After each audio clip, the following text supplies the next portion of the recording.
Praise the Lord. யோவான் நற்செய்தி அதிகாரம் 3 இறைவார்த்தை 16. தம் ஒரே மகன் மீது நம்பிக்கை கொள்ளும் எவரும் அழியாமல் நிலைவாழ்வு பெறும் பொருட்டு அந்த மகனையே அழிக்கும் அளவுக்கு கடவுள் உலகின் மேல் அன்பு கூர்ந்தார். இரக்கமே உருவான எங்கள் அன்பின் பரலோக தகப்பனே, அப்பாவை ஸ்தோத்தரிக்கிறோம், ஸ்துதிக்கிறோம், ஆராதிக்கிறோம் தகப்பனே.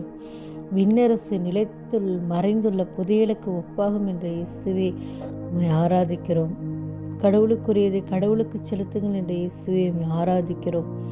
தவறிப்போனதை தேடி மீட்கவே வந்தேன் என்ற இயேசுவை ஆராதிக்கிறோம். நானே நல்ல ஆயன் என்ற இயேசுவை ஆராதிக்கிறோம். காணாமல் போன ஆடுகளை தேடி செல்வேன் என்று இயேசுவை ஆராதிக்கிறோம். தாழ்த்தப்படுபவன் உயர்த்தப்படுவான் என்று இயேசுவை ஆராதிக்கிறோம். நானே உங்களை தேர்ந்து கொண்டேன் என்று இயேசுவை ஆராதிக்கிறோம். ஸ்தோதிக்கிறோம். ஸ்துதிக்கிறப்பா. அப்பா அதனால கூட நன்றி செலுத்துகிறப்பா.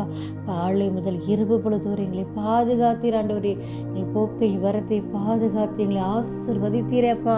அதற்காய் நன்றி அப்பா. உணவு கொடுத்து, உடை கொடுத்து, ஜீவனை கொடுத்து, எங்களை ஆசீர்வதித்து, இறை வார்த்தை கொடுத்து வழி நடத்தினதற்காக உமக்கு நன்றி ஆண்டவரே.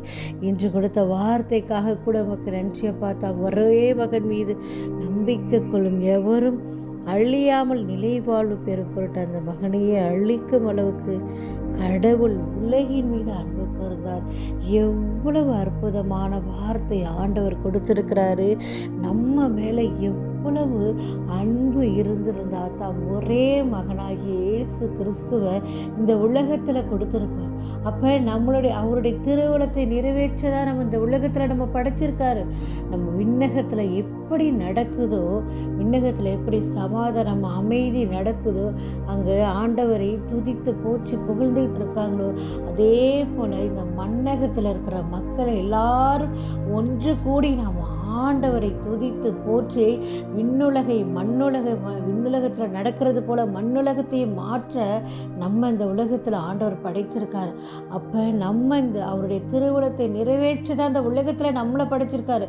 நம்ம வெறுமையாக நம்ம சாப்பிட்றோம், தூங்குறோம், வேலை செய்கிறோம், போகிறோம், அதெல்லாம் கிடையாது. ஆண்டவர் நம்மளை படைத்தது அவருடைய திருவுளத்தை நிறைவேற்றி இந்த எல்லா மக்களை கிறிஸ்துவுக்குள்ளாய் நாம் இணைக்கிறோம். கிறிஸ்துவுக்குள்ளாய் இணைத்து ஆண்டவருடைய திட்டத்தின்படி விண்ணகத்தில் எப்படி நடக்குதோ அதே போல் இந்த மண்ணகத்திலே மகிழ்ச்சி, அமைதி, சமாதானம் எல்லாம் நிலவதான் இந்த உலகத்தில் ஆண்டவர் நம்ம படைச்சிருக்காரு. நம்ம ஆண்டவரிடத்துல தேடும்போது நம்ம ஒரு நாளும் நமக்காக மட்டும்தான் ஜெபிக்கிறோம், பிறருக்காக நம்ம ஜெபிக்கிறோம், நம்ம உறவுகளுக்காக ஜெபிக்கிறோம், நண்பருக்காக ஜெபிக்கிறோம், நாட்டுக்காக ஜெபிக்கிறோம், திருச்சபைக்காக ஜெபிக்கிறோம். எல்லாத்தையும் இந்த உலகத்தில் இருக்கிற ஒவ்வொரு மக்களுக்காக, மூளை முடுக்குகளை இருக்கிற ஒவ்வொருவருக்காக நம்ம ஜெபிக்கும் போது நிச்சயமாக ஆண்டவர் அந்த ஜெபங்களை கேட்டு பதில் கொடுத்து நமக்கும் 100 மடங்கு ஆசீர்வாதத்தை தருவதாக ஆண்டவர் இறை வார்த்தையில் நிறைய சொல்லியிருக்கார். பிறருக்காக ஜெபிங்க. அவர் எப்படி நமக்காக இயேசு கிறிஸ்து தந்த இடத்துல பரிந்து பேசினாரோ, அன்னை மரியாள் எப்படி பரிந்து பேசுகிறாங்களோ, அதுபோல் நம்மளும் இந்த நாளில் பரிந்து பேசணும்.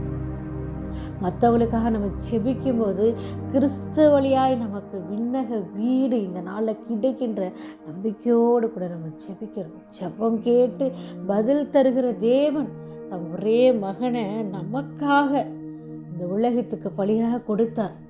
தம் சாயலில் வடித்து அவரை கொடுத்துருக்காரு. அப்பவாது நம்ம மனமாறுவோமா என்ற நம்பிக்கையில் தான் ஆண்டவர் சொல்ல, மனமாறி நற்செய்தியை நம்புங்க, என் பின்னே வாருங்கள், நான் உங்களை சீடர்களை பிடிப்பவர் ஆக்குவேன்னு சொல்கிறார். அப்போ நம்மளும் இந்த உலகத்தில் சீடர்களை பிடிக்கிறவளா ஆக்கிய ஒரு திருவுளத்தை நிறைவேற்றதான் இந்த உலகத்தில் கிறிஸ்து அனுப்பியிருக்கிறாரு, அன்னை மரியாதை அனுப்பியிருக்கிறாரு, நம்மளை இந்த உலகத்தில் அனுப்பியிருக்காரு. அந்த ஒரு ஆசீர்வாதத்தையும் அந்த ஒரு திருவுளத்தை நிறைவேற்ற இந்த நாளில் ஆண்டவரத்தில் ஒவ்வொருவரும் மன்றாடி ஜெபிக்கும் போது நம்மளுடைய வாழ்க்கையை ஆண்டவர் அற்புதமாய் மாற்றித்தர வல்லவராக இருக்கார். அதற்காக நாம் ஒவ்வொருவரும் இறைவனை நோக்கி ஜெபிப்போமா? ஜெபம் செய்து ஆசீர்வாதத்தை பெற்றுக்கொள்ளும். நாங்கள் ஆண்டவராய் கிறிஸ்துவை மன்றாடுகிறோம். ஆமென்.